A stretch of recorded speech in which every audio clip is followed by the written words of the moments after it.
کسی بہت بڑے مفکر کا یہ قول ہے کہ دنیا کی وہ قومیں ہمیشہ کے لیے صفحۂ ہستی سے مٹا دی جاتی ہے جن لوگوں کے سامنے ان کے اسلاف کا کردار موجود نہ ہو، ان کے سامنے ان کے اسلاف کی پرعظیمت زندگی موجود نہ ہو۔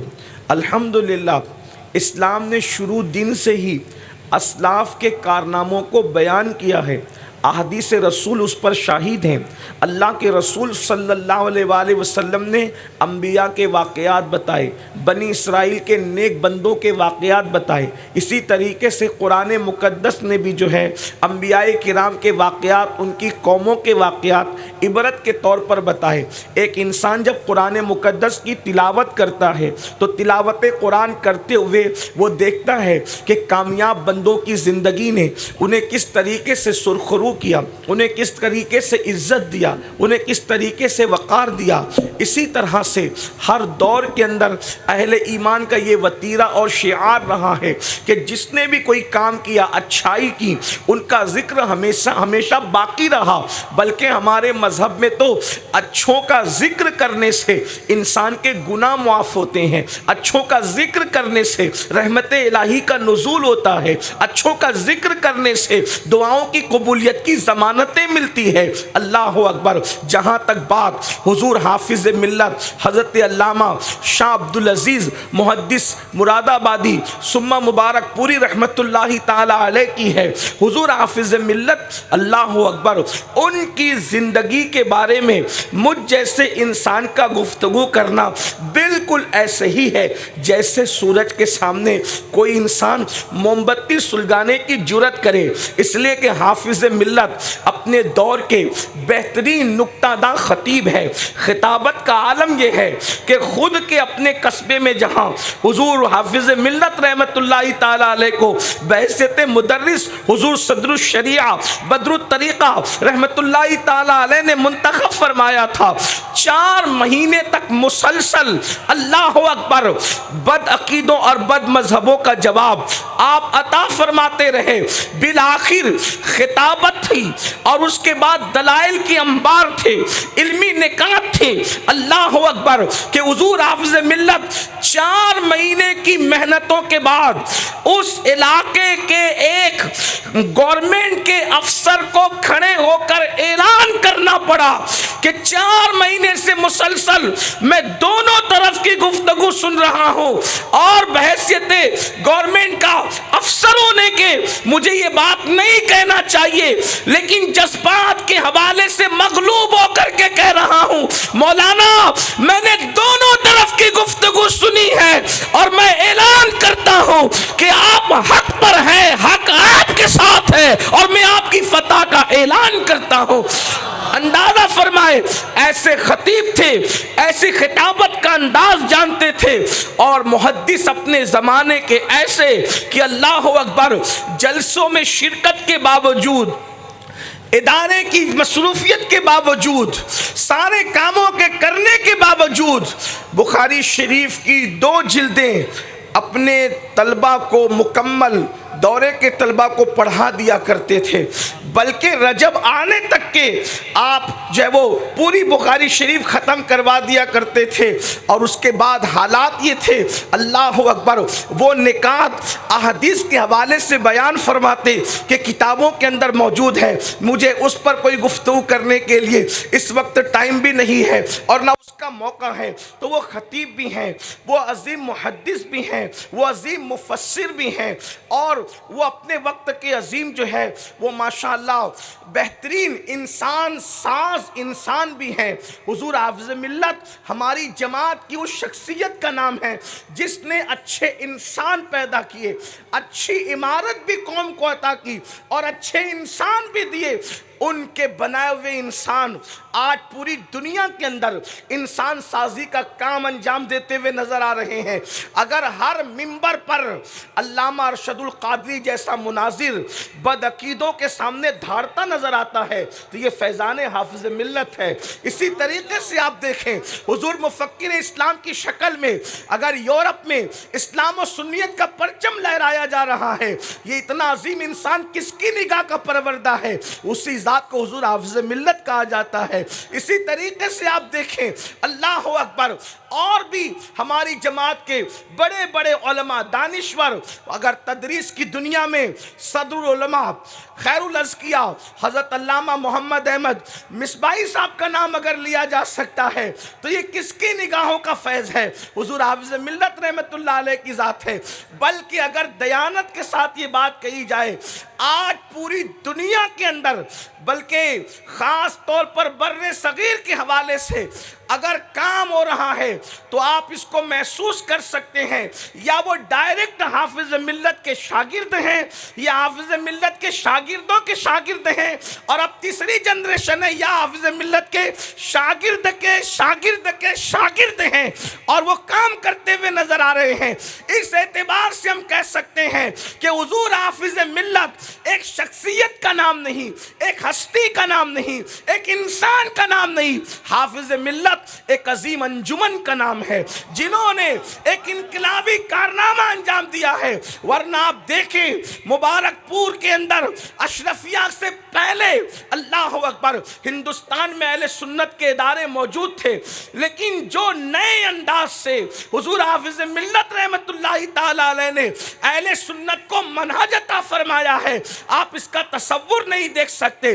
حضور حافظ ملت رحمت اللہ تعالی علیہ اس ہستی کا نام ہے، اگر آج بھی ہم ان کو آئیڈیل بنا کر کے کام کریں تو ہم بھی ایک انقلابی کارنامہ انجام دے سکتے ہیں۔ بڑی معذرت کے ساتھ انسان کے دو چار ماننے والے ہو جائیں تو فوری طور پر انسان اپنا مفاد تلاش کرتا ہے، اور اپنے ذاتی مفاد کو اوپر کر کے قومی مفاد کو وہ قربان کرنے کی کوشش کرتا ہے۔ ایسے ابن الوقت لوگوں کی وجہ سے نہ مذہب کا کام ہو سکتا ہے، نہ ملک کا کام ہو سکتا ہے، نہ ملت کا کام ہو سکتا ہے۔ انسان شروع میں تو چلتا ہے ملی مفاد کے لیے مسلک کا نام لے کر، لیکن جب تھوڑی سی کامیابی ملتی ہے تو پھر وہ اپنے ذاتی مفاد کی خاطر اللہ ماشاءاللہ سب کچھ قربان کر دیتا ہے۔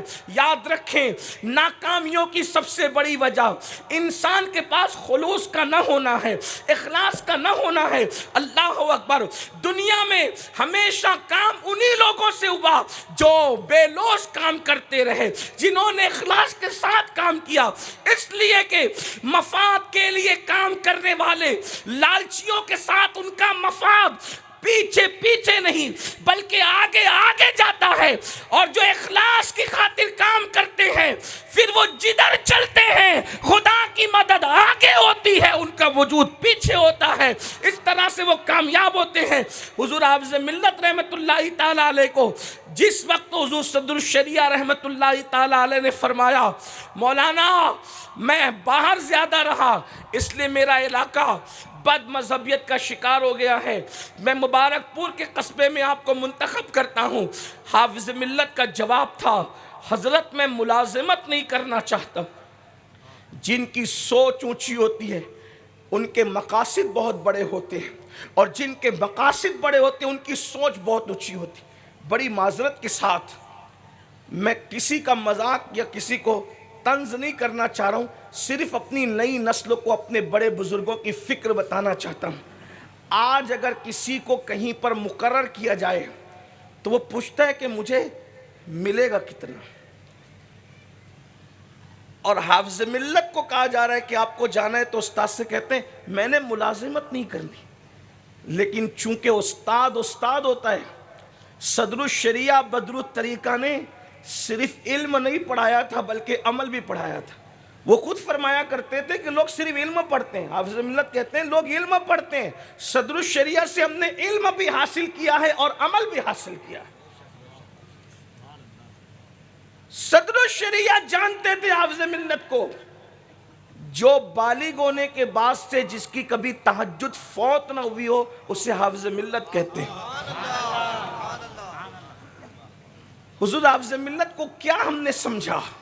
ہم نے اپنے بزرگوں کے ساتھ شاید بہت ظلم کیا کہ ہم نے اپنی شخصیات کی اصلیت کو سائیڈ میں رکھ کر ہم نے صرف کچھ رسومات کے حوالے سے ان کو جاننے کی کوشش کی۔ حافظ ملت نے جب کہا حضور میں ملازمت اور مزدوری نہیں کرنا چاہتا، استاد نے فرمایا ملازمت کے لیے آپ کو کون کہہ رہا ہے؟ میں تو خدمت کی بات کی، آپ کو خدمت کرنا ہے دین کی خدمت کے لیے جائیے۔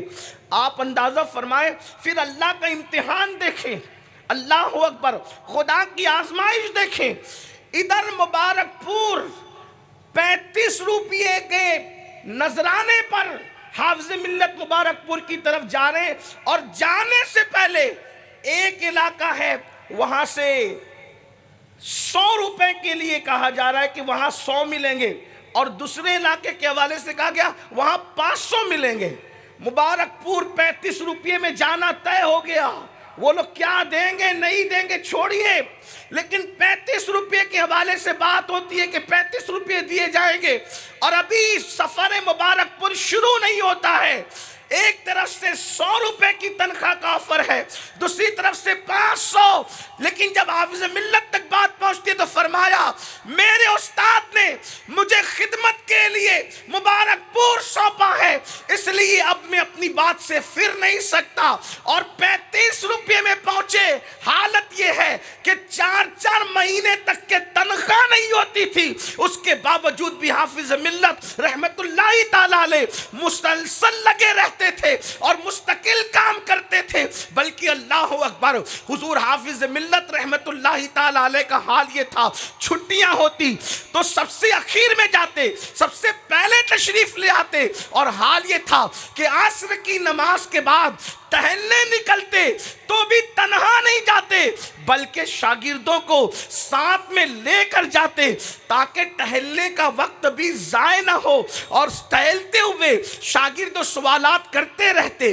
جواب پاتے رہتے، اور اس طریقے سے علمی استفادہ کا معاملہ بھی چلتا رہتا اور اپنا کام بھی چلتا رہتا۔ حضور حافظ ملت رحمت اللہ تعالیٰ علیہ ایک انسانیت ساز شخصیت ہے، سنیوں میں ایک انقلابی شخصیت ہے۔ اللہ اکبر، آپ نے ادارہ قائم فرمایا اور کئی ادارے قائم فرمائے، اور بہترین انسان مصباح جان کی شکل میں عطا فرمایا۔ اور حضور حافظ ملت رحمت اللہ تعالیٰ علیہ فرمایا کرتے تھے کہ اللہ اکبر، مسلک کے حوالے سے انتشار جب ان کی کانوں تک پہنچتا تو وہ بے چین ہو جاتے، تڑپ جاتے، بے قرار ہو جاتے۔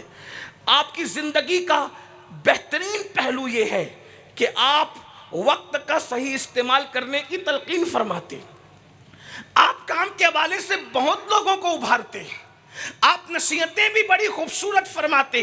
حضور حافظ ملت رحمت اللہ تعالیٰ علیہ چونکہ ایک انسان ساز شخصیت تھے، تو آپ کی زندگی کے اندر جو ملفوظات ہیں، آپ کی زبان سے جو نکلے ہوئے الفاظ ہیں، آپ کی زبان سے جو نکلے ہوئے حکمت بھرے جملے ہیں، وہ زندگی میں انقلاب پیدا کرنے والے ہیں۔ مثال کے طور پر آئیے ایک مرتبہ کا واقعہ ہے کہ حضور حافظ ملت رحمت اللہ تعالیٰ علیہ ایک جلسے میں تشریف لے گئے۔ عام طور پہ جلسوں میں ہم لوگ بھی جاتے ہیں، آپ لوگ بھی جاتے ہیں، کبھی کبھی ایسا ہوتا ہے کہ مائک بگڑ جاتا ہے، اور جب مائک بگڑتا ہے تو اکثر مقرر لوگ ہوں، نعت خواں لوگ ہوں، ناظم لوگ ہوں، اہل منبر ہوں یا مجلس کے لوگ ہوں، کیونکہ جب بات بہت خوبصورت چل رہی ہوتی ہے اور جب مائک بگڑتا ہے تو خلل واقع ہوتا ہے، تو سب کا ٹارگٹ مائک والا بھیا ہو جاتا ہے، کیونکہ چی کی آواز آئی، وہ آئی، سب اعتراض کرتے، اس کو گھور کے دیکھنے لگتے ہیں۔ لیکن آئیے حافظ ملت کا انداز کیا تھا، اللہ اکبر،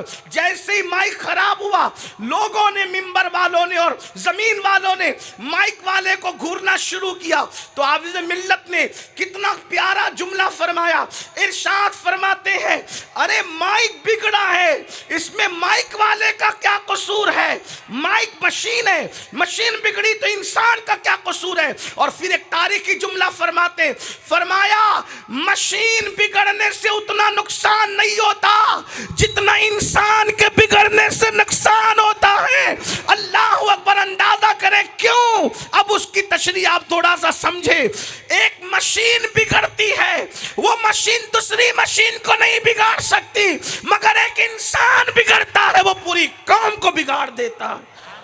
مشین بگڑے تو اتنا نقصان نہیں ہوتا جتنا انسان کے بگڑنے سے نقصان ہوتا۔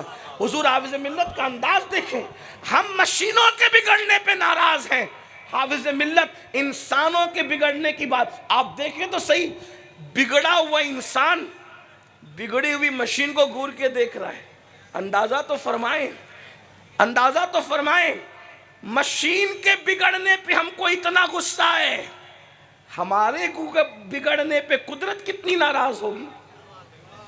آپ اندازہ کریں، ہم جو بگڑ گئے، ہمارے افکار جو بگڑ گئے، ہمارے نظریات جو بگڑ گئے، حضور حافظ ملت نے چونکہ جب بندہ اللہ کی رضا کے لیے جیتا ہے تو اللہ اس کی زبان پر حکمت والے جملے جاری کر دیتا ہے۔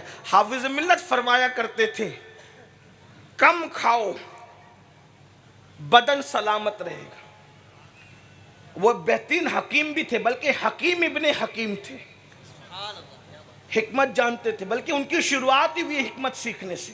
جو ان کی زندگی کے بارے میں سمجھتا ہوں کہ مجھ سے زیادہ اہل منبر حافظ ملت کے بارے میں جانتے ہیں۔ کچھ لوگ نے ان کی زیارت بھی کی ہوگی، اور ان کی زیارت کرنے والوں کی زیارت تو آپ نے ہم نے سبھی کی ہے، لیکن توجہ کریں، حضور حافظ ملت کی شخصیت کو میں نے نہیں دیکھا، لیکن میں مجاہد ملت، مفتی اعظم اور حافظ ملت کو ٹوٹ کر چاہتا ہوں۔ اس کی وجہ یہ ہے کہ میں نے حافظ ملت کے، مجاہد ملت کے، مفتی اعظم کے شاگردوں کو، مرید کو اور پروردوں کو دیکھا تو میں اس نتیجے پہ پہنچا کہ جن لوگوں کو ان لوگوں نے بنایا وہ اتنے اچھے ہیں تو وہ لوگ کتنے اچھے ہوں۔ ہم لوگ دیکھتے ہیں حضور مفکر اسلام کو دیکھتے ہیں، حضور رئیس المفسرین کو دیکھتے ہیں، ان جیسے حضور صدر العلماء کو دیکھتے ہیں، ان جیسے لوگوں کو ہم دیکھتے ہیں، علامہ ارشد القادری کو ہم نے دیکھا ہے، تو مفتی شریف الحق امجدی رحمۃ اللہ علیہ کو دیکھا ہے، تو ان لوگ کا علم، ان کا تقوی، ان کی پرہیزگاری،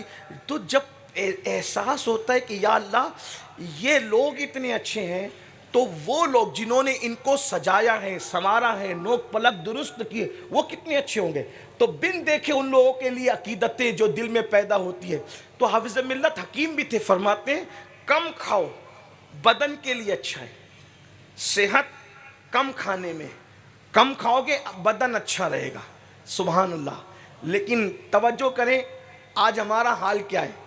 شاید ہم یہ سوچتے ہیں کہ جتنا زیادہ کھائیں گے اتنا صحت مند رہیں گے، حالانکہ بزرگ لوگ فرما رہے ہیں کم کھاؤ گے تو بدن سلامت رہے گا، بدن کی سلامتی کم کھانے میں ہے، اور فرماتے ہیں روح کی سلامتی گناہ چھوڑ دینے میں۔ اگر بدن سلامت رکھنا ہے کم کھاؤ، روح سلامت رکھنا ہے گناہ چھوڑ دو۔ بدن کی سلامتی کم کھانے میں، روح کی سلامتی گناہ چھوڑنے میں، اور دین کی سلامتی کثرت سے درود شریف پڑھنے میں ہے۔ گناہ چھوڑو، روح سلامت رہے گی، اور کثرت سے درود پڑھو گے تو انشاءاللہ تبارک و تعالی آپ کا دین سلامت رہے گا۔ کتنے مختصر سے الفاظ ہیں، اور ان مختصر سے الفاظ میں حضور حافظ ملت رحمت اللہ تعالی علیہ نے کتنی بڑی بات فرما دی ہے، کتنی عظیم بات فرما دی ہے۔ چونکہ وقت ختم ہو رہا ہے، اس لیے میں حضور حافظ ملت رحمت اللہ علیہ کا ایک آخری ملفوظ پڑھ کر کے اپنی گفتگو کو مکمل کرتا ہوں۔ حضور حافظ ملت رحمت اللہ علیہ اپنے شاگردوں پر، اپنے مریدوں پر نظر رکھا کرتے تھے، اور ان کو منع کرتے تھے اکثر سگریٹ پینے کے حوالے سے، تمباکو کھانے کے حوالے سے، اسی طریقے سے حقہ پینے کے حوالے سے حضور حافظ ملت بہت سختی سے منع فرماتے تھے۔ اور جب کوئی سگریٹ پیتا، بیڑی پیتا، حقہ پیتا، تمباکو کھاتا تو حضور حافظ ملت رحمت اللہ علیہ ارشاد فرمایا کرتے تھے کہ لوگ بھی کتنے عجیب ہیں نا، کہ اپنی حلال کی کمائی کو وہ جلا کر کے اس سے دھواں نکالتے ہیں اور اس دھویں سے لطف لیتے ہیں۔ اللہ اکبر۔ حافظ ملت فرماتے ہیں دین کا کام ہو یا دنیا کا کام ہو، ان کے الفاظ پہ توجہ کریں، الفاظ ان کے ہیں، زبان میری ہے۔ حضور حافظ ملت فرماتے ہیں دین کا کام ہو یا دنیا کا کام ہو، جب آپ کی صحت سلامت ہے تبھی آپ کر سکتے ہیں۔ آپ اچھے کاروباری کب ہوں گے؟ جب آپ کی صحت سلامت ہے۔ آپ اچھے استاد کب ہوں گے؟ جب آپ کی صحت درست ہے۔ آپ اچھے باپ کب ثابت ہوں گے؟ جب آپ صحت مند ہے۔ آپ اچھے شوہر کب ثابت ہوں گے؟ جب آپ صحت مند ہے۔ آپ اچھے دوست کب ثابت ہوں گے؟ جب آپ صحت مند ہے۔ اسی طرح سے اگر آپ تہجد پڑھنا چاہتے ہیں، صحت مند ہے تو پڑھ سکیں گے، نمازیں پڑھنا چاہتے ہیں، صحت مند ہو تو پڑھ سکیں گے، روزے رکھنا چاہتے ہیں، صحت مند ہو تو کر سکیں گے۔ تو یاد رکھنا، اچھی صحت کی کی وجہ سے آدمی دین اور دنیا دونوں کے کام کر سکتا ہے، لیکن آج آپ اندازہ کریں ہم نے اپنی صحت ہی کا خیال نہیں کیا۔ کچھ لوگ یہ سمجھتے ہیں صرف تسبیح اور مصلی ہی دین اور اسلام ہے، معاذ اللہ۔ یاد رکھنا صحت کا خیال کرنا یہ بھی اسلامی تعلیمات میں سے ہے۔ اللہ اکبر، بے جا رات کے 3-4 بجے تک جاگنا صحت کے لیے مضر ہے، اسی طرح راتوں کو بھٹکتے رہنا صحت کے لیے مضر ہے، اسی طرح سے دیر سے اٹھنا صحت کے لیے مضر ہے۔ اللہ اکبر، اڑگم دڑگم کوئی بھی غذا جو ہاتھ لگ جائے کھا لینا پی لینا یہ بھی صحت کے لیے مضر ہے۔ اللہ کے رسول صلی اللہ علیہ وآلہ وسلم صحت کا اتنا خیال فرماتے تھے کہ جس کھانے کے بعد سستی پیدا ہوتی ہے، اللہ کے رسول نے سست کرنے والے کھانوں کو بھی زندگی میں کبھی ہاتھ نہیں لگایا۔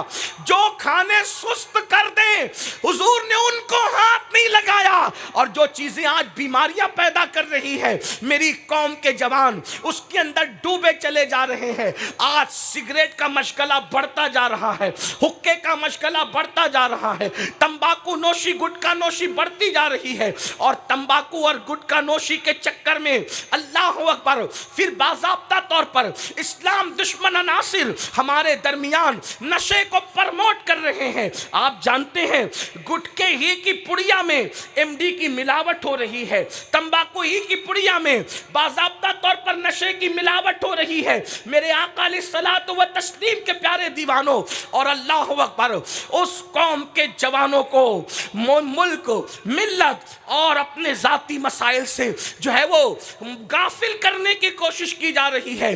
اس وقت منظم سازش ہے کہ اٹھتی ہوئی قوم کی اس نئی نسل کو نشے میں گرفتار کر دیا جائے، جرائم میں گرفتار کر دیا جائے، گناہوں میں گرفتار کر دیا جائے۔ اور حالات یہ ہے میری قوم کے یہ بے قصور جوان، بھولے بھالے جوان، اللہ اکبر، جن کی جوانی پہ ترس آتا ہے، اللہ اللہ، غلط صحبت کی وجہ سے کبھی حقے کی بنیاد پر کبھی سگریٹ کی بنیاد پر۔ یاد رکھنا یہ سگریٹ کے اندر بھی نشہ ڈالا جا رہا ہے، حقے کے اندر بھی نشہ ڈالا جا رہا ہے، اور یاد رکھیے اور ہمارے جوان اس میں مبتلا ہو رہے ہیں۔ میں آپ سے پوچھنا چاہتا ہوں، میں کوئی مفتی نہیں کہ میں ڈائریکٹ کوئی حکم بیان کروں، آپ حکم تو مفتیان کرام سے جا کر پوچھے، لیکن میں اللہ اکبر قوم کا ایک ادنا خادم ہونے کی حیثیت سے اتنے ہزاروں کی تعداد میں جوان ہیں جن کے سینوں میں امت کی بیٹیوں کے لیے درد ہے، جن کے سینوں میں